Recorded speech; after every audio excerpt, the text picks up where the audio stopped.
My background, in brief, I'll talk a little bit about Zip2 and PayPal, and then mostly about space and what we're doing in space.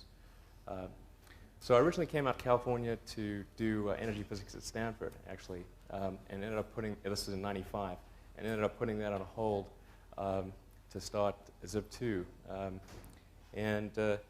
Zip2, I'll tell you a little bit about the thought process of exactly what happened there.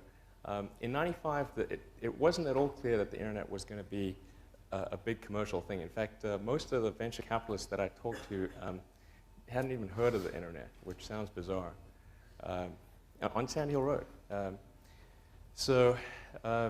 But I wanted to do something in the internet. I thought it would be a pretty huge thing, and I thought it was one of those things that only came along once in a very long while. So I got a deferment at Stanford, and thought I'd give it a couple quarters.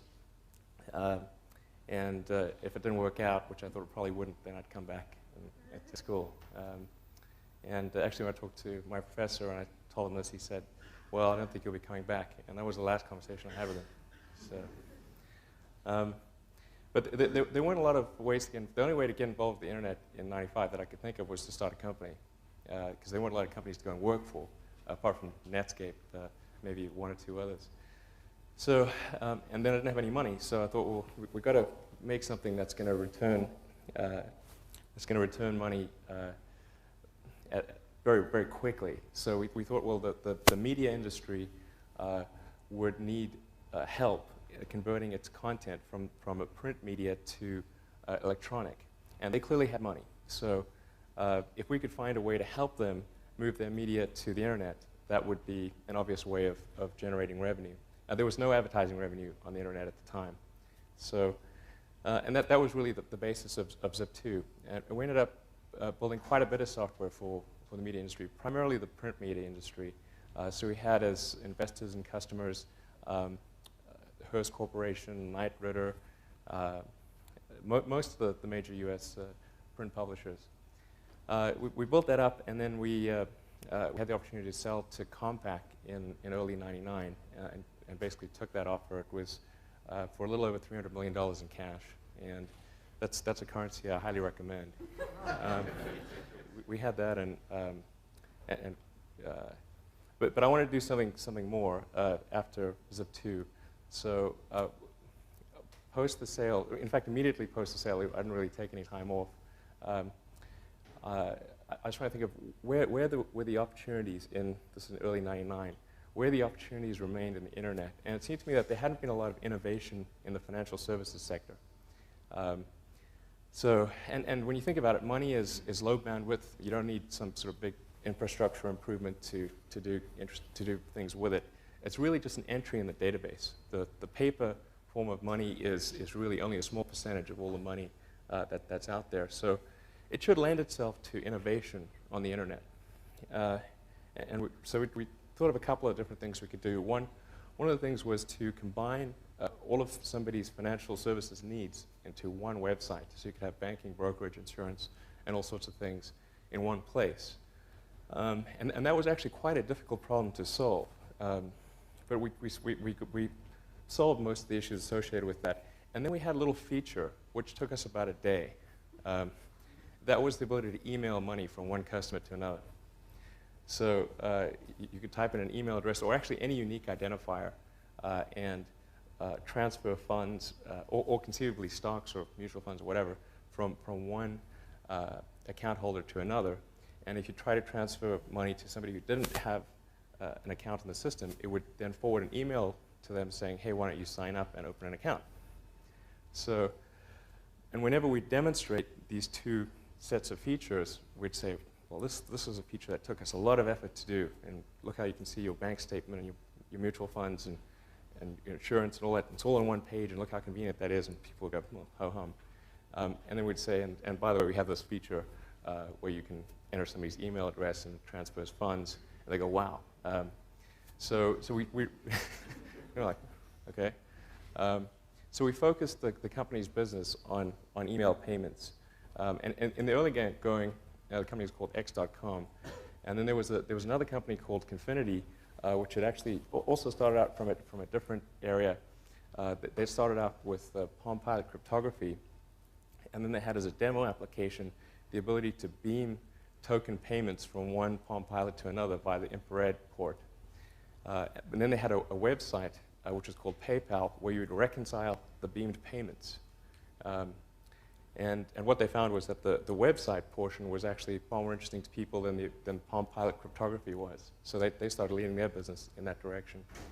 And then in basically early 2000, X.com acquired Confinity, and then about a year later, we ended up changing the company's name to PayPal. But PayPal is really a case of where the whole viral marketing, it's really a perfect case example of viral marketing, like Hotmail was, where one customer would essentially act as a salesperson for you for bringing in other customers. So they would send money to a friend and essentially recruit that friend into the network. And so you had this exponential growth. The more customers you had, the faster it grew. So it was like bacteria in a petri dish. It just goes like, there's this S-curve. And in fact, I ran PayPal for about the first 2 years of its existence. And we launched after year 1, and by the end of year 2, we had 1 million customers.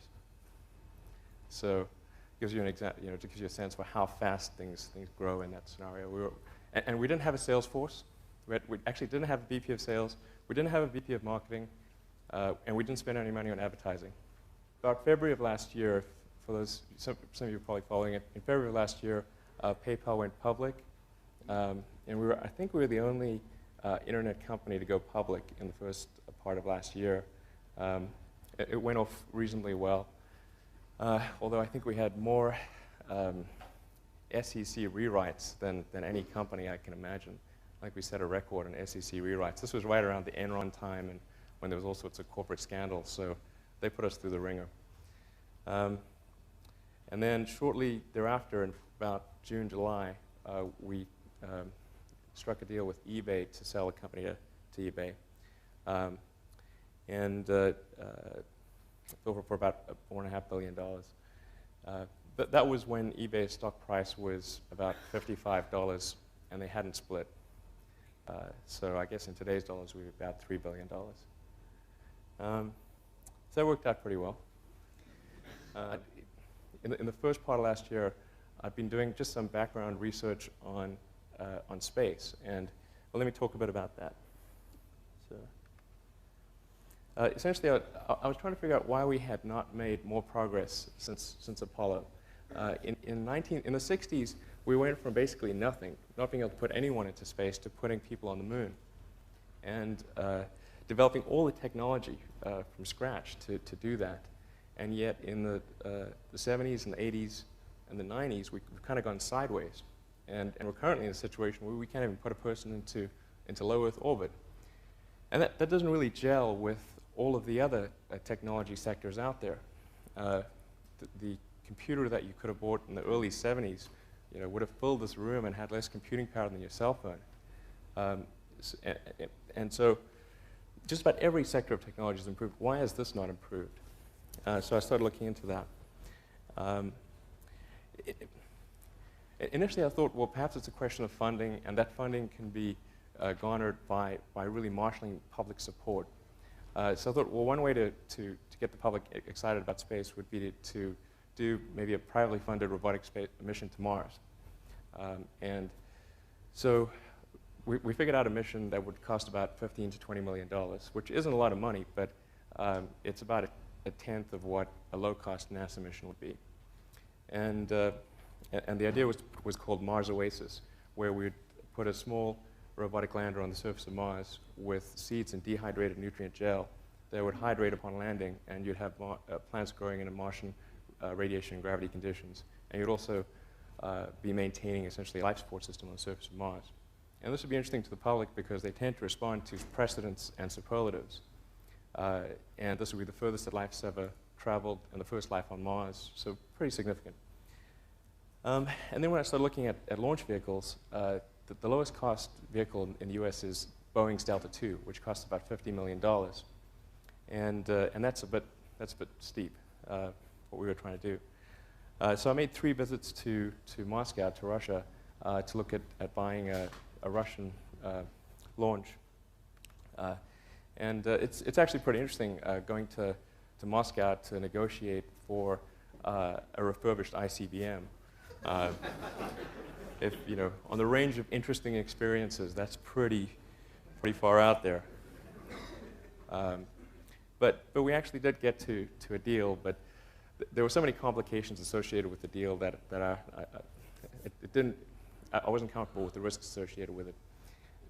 So when I got back from the 3rd trip, I thought, well, you know, why is it the Russians can build these low-cost launch vehicles? Because it's not like we drive Russian cars, fly Russian planes, or have Russian kitchen appliances.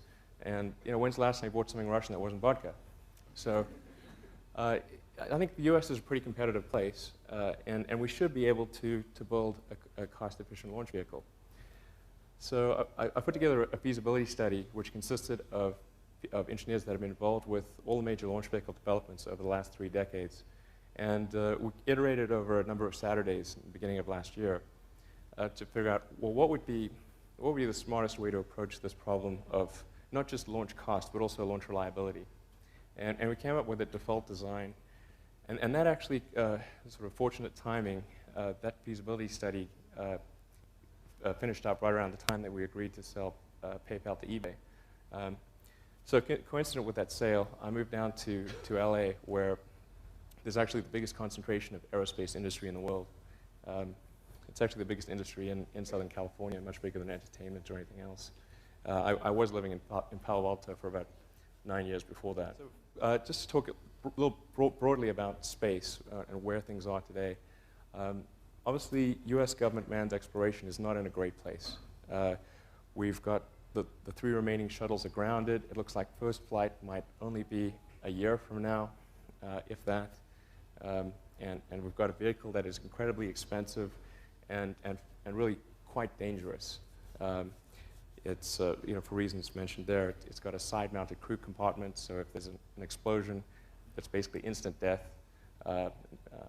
You've got solid rocket boosters, which once you ignite them, you can't turn them off. And there's something fundamentally dangerous about premixing your fuel and oxidizer, I think.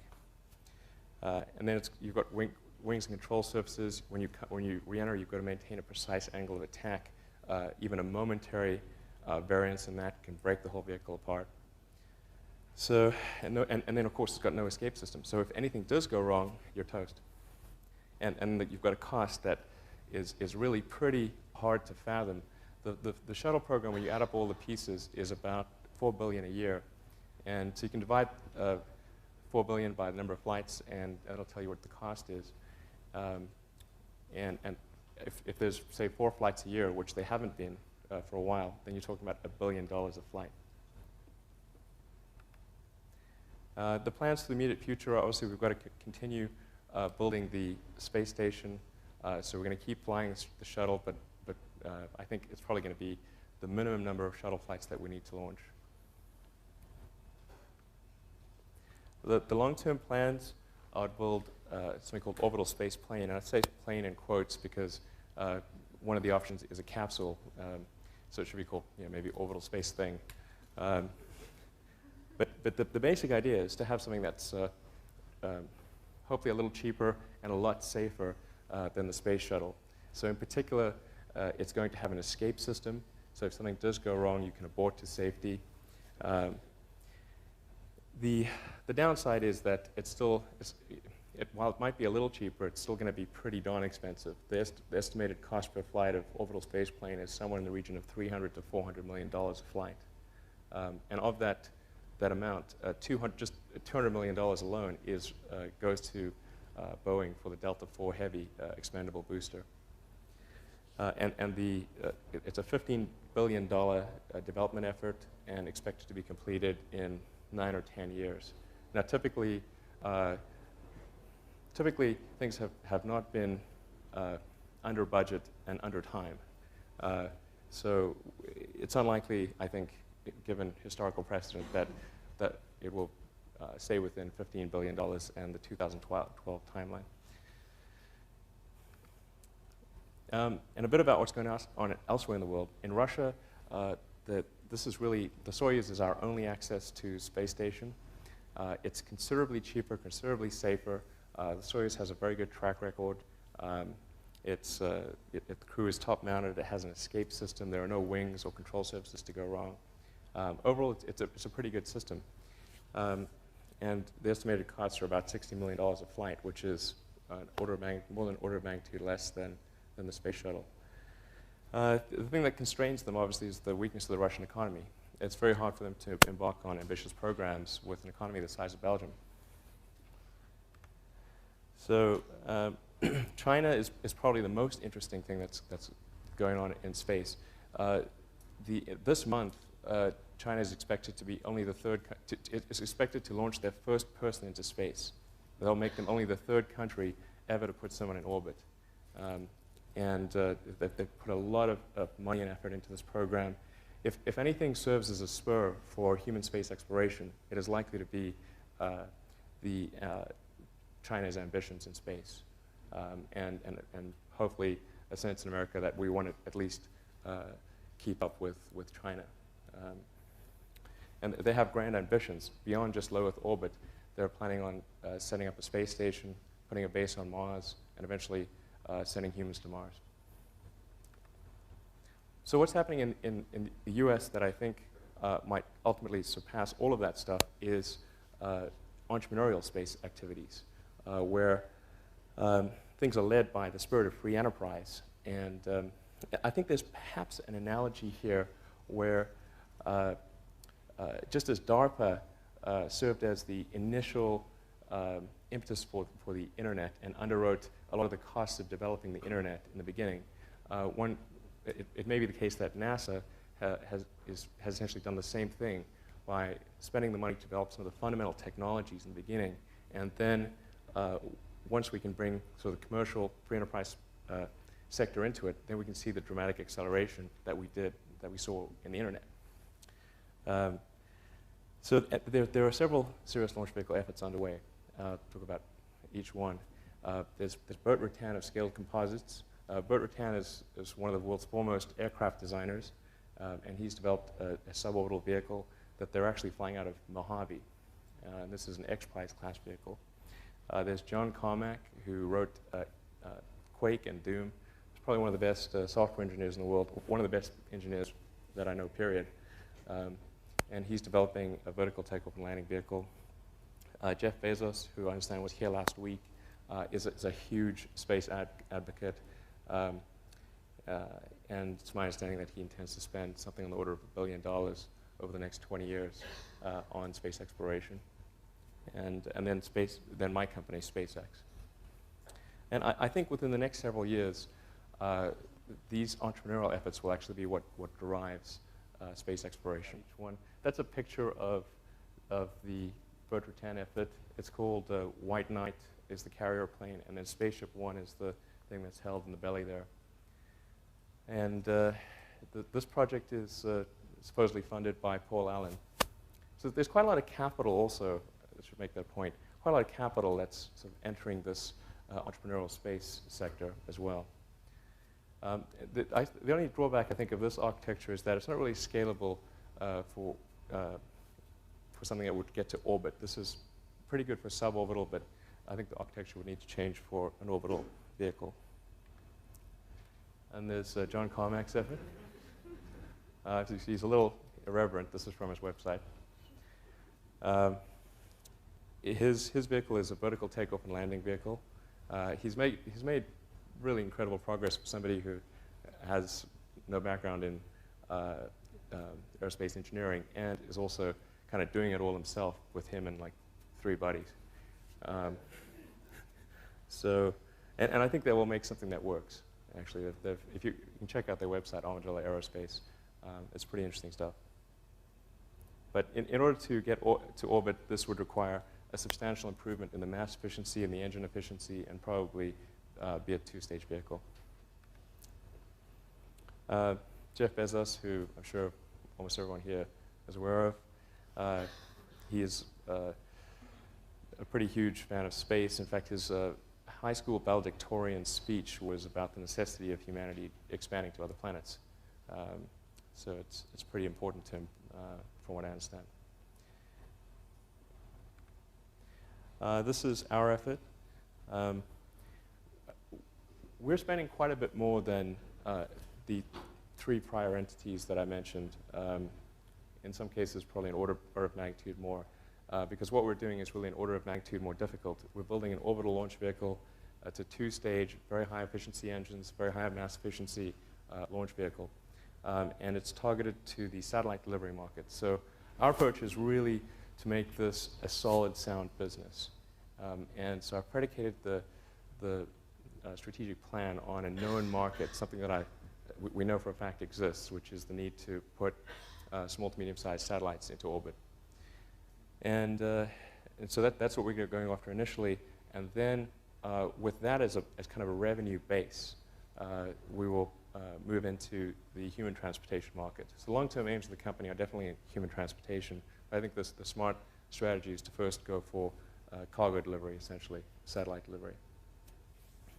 And our eventual upgrade path is to build the successor to Saturn V, build a super heavy lift vehicle that could be used for setting up a moon base or doing a Mars mission. That would be the holy grail objective.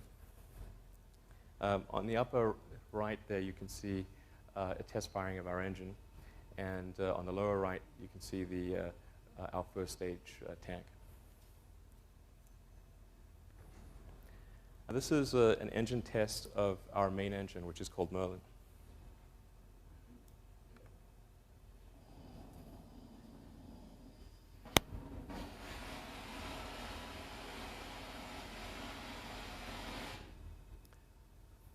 And that generates about roughly 75,000 pounds of thrust at sea level. This is our upper stage engine. It's about 7,500 pounds of thrust in vacuum.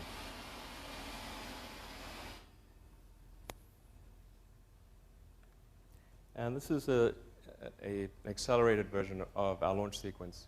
Our first launch will be from the SpaceX Launch Complex at Vandenberg Air Force Base in approximately March of next year, basically early next year. And we will be flying a Navy satellite, Navy communications satellite. So it's notable because often launch vehicle companies are not able to get a paying customer on their first flight, but we've been able to do that.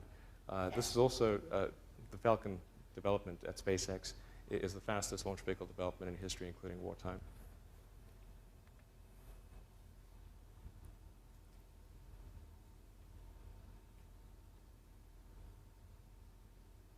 So that's actually Vandenberg Air Force Base, which is about 2 hours away from Santa Barbara. Well, I guess both of them had software as the heart of the technology. Even though Zip2 was servicing the media sector, and obviously PayPal was servicing the financial sector, the heart of it was really software and internet-related stuff. So certainly that's a huge commonality. They were both in Palo Alto, where I lived.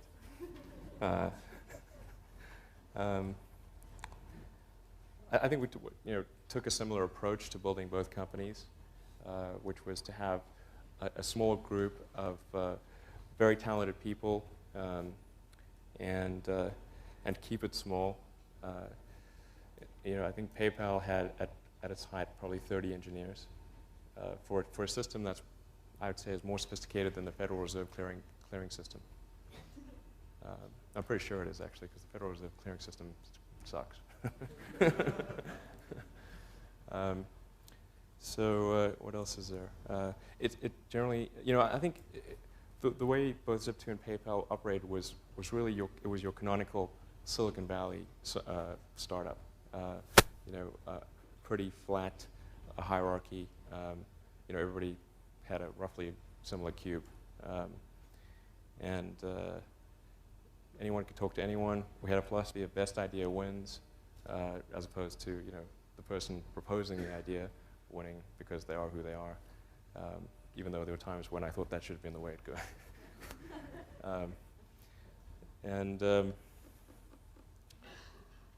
Obviously, everyone was an equity stakeholder. Give us anything. If there were two paths that, let's say we had to choose to do one thing or the other, and one wasn't obviously better than the other, then rather than spend a lot of time trying to figure out which one was slightly better, we would just pick one and do it. And sometimes we'd be wrong, and we'd pick the suboptimal path. But often it's better to pick a path and do it than to just vacillate endlessly on a choice. We didn't worry too much about intellectual property, paperwork, legal stuff. We really were very focused on building the best product that we possibly could. Both Zip2 and PayPal were very product-focused companies. We're just incredibly obsessive about how do we build something that is really going to be the best possible customer experience. And that was a far more effective selling tool than having a giant sales force or thinking of marketing gimmicks or 12-step processes or whatever. Friendster, certainly, the essence of viral marketing is, do you have something that one customer is going to sell another customer without you having to do anything? There are lots of instances of that. Friendster might be one. Obviously, Hotmail was one. PayPal was one. eBay was one. And in a situation like that, going back to what I said about product matters incredibly, because if you're going to recommend something to somebody, you've got to really love the product experience. Otherwise, you're not going to recommend it because you don't want to burn your friend. Entering the space industry, well, it is a very complicated regulatory structure. As you might imagine, when somebody tries to build an orbital launch vehicle, which is not really all that distinguishable from an ICBM, there's a lot of regulation. And there probably should be, because you don't want to launch something and end up hitting LA, where I live. Probably the regulatory stuff was very difficult. The environmental approvals certainly proven very difficult, much more so than we expected. Here in Silicon Valley, what I came to appreciate is in Silicon Valley, you live in a libertarian paradise. There's almost no regulation. And what can be very frustrating is that regulation is often irrational. It doesn't make any sense. But you've got somebody there who's simply executing a set of rules, independent of whether those rules make sense. And you can try to convince them that the rules don't make sense, and they won't listen to you. So probably regulation is the most annoying thing. I would say overall, though, I'm very pleased because I think we've had a very smooth development process. And on the whole, I can't complain at all. So, something into space. Well, let me tell you what makes a rocket hard. The energy and the velocity required to get into orbit is so substantial that compared to, say, a car or even a plane, you have almost no margin to play with.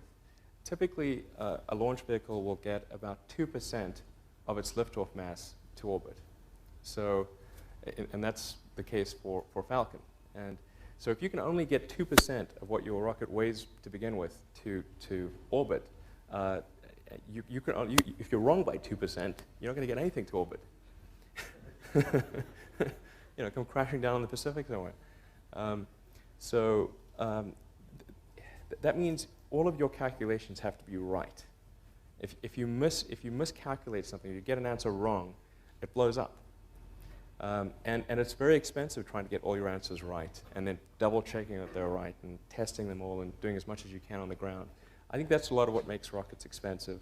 The low launch rate typically is also what makes rockets expensive. If you had, thousands of flights a year, then it would be a lot cheaper. Although it's a bit of a chicken and egg, because it needs to be cheaper in order to have thousands of flights a year. But at the end of the day, in the final analysis, I would say that rockets really should be a lot cheaper than they are today. And I think the way that they're built, the way they're operated, is just very inefficiently. And I think with SpaceX and Falcon, we're gonna show that that's the case. Our vehicle will sell for about $6 million a flight. Our nearest competitor is the Pegasus from Orbital Sciences, which is about $25 million a flight. And that has less capability than our rocket. Falcon will represent a pretty substantial breakthrough on the cost of access to space. Can you talk a little bit about the difference in the customer base you have to target with SpaceX versus experiences with like PayPal, and how much more of a challenge that presents? Yeah, the customer base with SpaceX is just it's dramatically different, obviously, from PayPal. PayPal's a consumer product, whereas SpaceX, we're selling rockets, and the number of people who want to buy rockets is quite small. If anyone here has $6 million and wants a rocket, I mean, I'd be glad to sell it to them. So it's much more of an individual selling process. There's a great deal more thought that goes into any purchase of a launch, much more so than signing up a PayPal account, which doesn't really cost you much. Yeah, and there's not a lot of viral marketing that's going to happen with the rocket, I suspect. I'm hoping, but I'm not counting on it. So it's probably come in all sizes, shapes, and flavors. I'm not sure there's any one particular thing. For me, some of the things I've described already, I think, are very important. I think really an obsessive nature with respect to the quality of the product is very important. So being obsessive compulsive is a good thing in this context. Really liking what you do, whatever area that you get into. Given that even if you're the best, there's always a chance of failure. So I think it's important that you really like whatever you're doing. If you don't like it, life is too short. I'd say and also if you like what you're doing, you think about it even when you're not working. I mean, it's something that your mind is drawn to. And if you don't like it, you just really can't make it work, I think. SpaceX is about 30 people. And what we do internally at SpaceX is we do all of the design, analysis, integration of hardware, testing, and then launch operations. But a lot of the heavy manpower stuff, like welding together our primary structure, the heavy machining, and so forth, that we outsource. So we'd be a much larger company if we did all of that internally. And sorry, you had another part to your question? Oh, yeah. Actually, we don't have any lawyers. The regulatory stuff that we deal with is very technical. It's really a lot like trying to get an airplane certified with the FAA.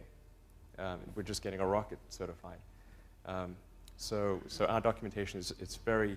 I wish we could offload it to some lawyers. They wouldn't know what the heck to do. So, does the Wharton degree help? I think a business degree teaches you a lot of the terminology. It introduces you to concepts that you would otherwise, there's terminology. There's something to be said for that. Introduces you to concepts you would otherwise have to learn empirically. I think you can learn whatever you need to do to start a successful business, either in school or out of school. School, in theory, should help accelerate that process, and I think it oftentimes it does. It can be an efficient learning process, perhaps more efficient than empirically learning lessons. But really, I think there are examples of successful entrepreneurs who never graduated high school, and there are those that have PhDs. So I think the important principle is to be dedicated to learning what you need to know, whether that is in school or empirically. Well, I should point out that Falcon, our first vehicle, doesn't really have the same capability as either the Chinese, the Russian, or the space shuttle vehicles that I mentioned. Falcon would be in the light class of launch vehicles, whereas the space shuttle would be a heavy class launch vehicle. So it's not quite an apples-to-apples comparison. However, the right comparison would be Falcon compared to the Pegasus from Orbital Sciences. Falcon is $6 million. The Pegasus is $25 million. The way we've gotten our prices low, our costs low, is we've really focused on every element of the launch vehicle. There's really no one silver bullet that has been responsible for a substantial portion of the cost savings. It's been really hundreds of small innovations and improvements. And so we've done improvements in the propulsion system, the structure, the avionics, and the launch operations, as well as maintain a very low overhead organization. And when you add up all the things we've done in those areas, that allows us to produce a launch vehicle at $6 million. As far as PayPal, there were a lot of back office relationships that we needed to establish and to attach to various heterogeneous data sources. We needed to attach to the credit card system for processing credit cards. We needed to attach to the Federal Reserve System for doing electronic funds transfers. We needed to attach to various fraud databases to run fraud checks. There was a lot that we had to interface with, and that took a while, but it all came together, I think, roughly simultaneously. I mean, developing the software and having it ready for the general public reasonably coincided with us being able to conclude those deals and interface with the outside vendors, and all that took about a year. I think one thing that's important is to try not to serialize dependencies. So if you can put as many elements in parallel as possible, a lot of things have a gestation period, and there's really nothing you can do to accelerate. I mean, it's very hard to accelerate that gestation period. So if you can sort of have all those things gestating in parallel, then that is one way to substantially accelerate your timeline. I think people tend to serialize things too much. On the PayPal system, although nothing that ever actually mattered. So patents are mostly useful in a defensive situation rather than offensive. It can be very difficult to actually offensively prosecute a patent. So I think in certain industries, like pharmaceuticals and so forth, patents can be incredibly important. In software, particularly when you've got a very rapid life cycle, where you got a patent, but now it's redundant, so who cares? It's less relevant when you've got a rapid life cycle. I've looked at the various. There are a couple things that I think are pretty bogus. One is space mining. Another is space solar power. I mean, if you calculate how much it costs to bring either the photons from space solar power, back to Earth, or the raw material back to Earth, the economics don't make sense. You just can't close the economic case. Not even by. It's probably off by 3 orders of magnitude. So I think probably the biggest thing that could happen is if we decide to establish a base on the Moon or a base on Mars, and particularly if we attempt to make a self-sustaining base, self-sustaining civilization on the Moon or Mars, that is enormous opportunity on probably the $1 trillion level, because then you have basically interplanetary commerce going on. I think that's pretty huge. But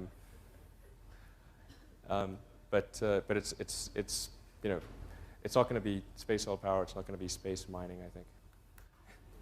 So let's see. The government, who knows? Maybe we're being spied upon. I don't know. But certainly,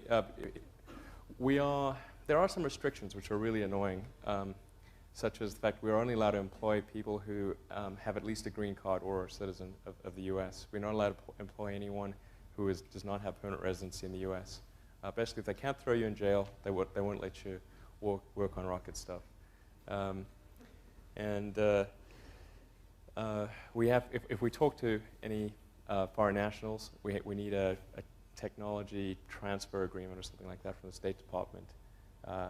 So our second launch is actually a non-U.S. governmental launch, and it's taken us 6 months to get the State Department approval just to engage in a contract discussion with them. So that is problematic. I had several offers, actually, from a number of different entities for PayPal. And in fact, the closer we got to IPO, the more offers we got. But we always felt that those undervalued the company. And subsequently, when we went public, I think the public markets kind of indicated the value of the company. So I think that's one of the good things about the public markets is that they're an objective valuer of companies. When you're a private company, it's very hard to say how much you're worth because you have to basically think of some metric. You know, are you going to go for multiple of future earnings? Are you going to go for something with revenue? What are your comparables going to be? There are all sorts of questions. It's really up for debate what sort of value your company is. When you're public, it's whatever the market says you're worth. That's what you're worth. So I think eBay made a number of offers prior to going public that were substantially below our the value once we went post-public, and that kind of cleared up the disagreement, and then we sold them. What else? There was actually, you had a second part to the question? I was wondering if you were concerned that eBay's current solution was going to gain traction, so they didn't need another solution. Yeah, eBay had I think it was initially BillPoint, and then it was eBay Payments, and it was really a pretty tough, long-running battle of PayPal versus eBay's payment system, and it was certainly a very challenging. I mean, I think it was, there were times when it felt like we were trying to win a land war in Asia, they kind of set the ground rules, or trying to beat Microsoft in their own operating system. It's really pretty hard. That took a lot of our effort to actually beat eBay on their own system. And one of the long-term risks, certainly for the company, was that eBay would one day prevail. And one way to retire that risk, obviously, was to sell to eBay. During the summer of '95, trying to make useful things happen on the internet. I wrote something that allowed you to get maps and directions on the internet, and then something that allowed you to do online manipulation of content, kind of a really advanced blogging system. And then we started talking to small newspapers and media companies and so forth, and we started getting some interest. I mean, half the time we'd be like, what's the internet? Even in Silicon Valley. But then occasionally somebody would bite, and we'd get a little bit of money from them. And then there was basically only about 6 of us. There were myself, my brother, who I convinced to come down from Canada, and a friend of my mom's. And then 3 salespeople we hired on contingency by putting an ad in the newspaper. But things were pretty tough in the early going. I didn't have any money. In fact, I had negative money. I had huge student debts.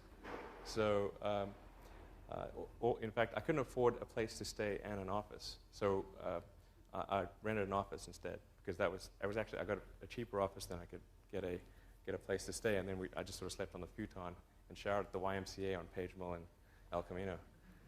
I was in the best shape I've ever been. Go to shower, work out, and you're good to go. And there was an ISP on the floor below us, just a little tiny ISP, and we drilled a hole through the floor and connected a null modem cable. That gave us our internet connectivity for like $100 a month. So I mean, we had just an absurdly tiny burn rate, and we also had a really tiny revenue stream. But we actually had more revenue than we had expenses. So so when we went and talked to VCs, we could actually say we had positive cash flow. There's no silver bullet that I can point to as to why our vehicle is a lot cheaper. We've really focused on reducing the cost across the board.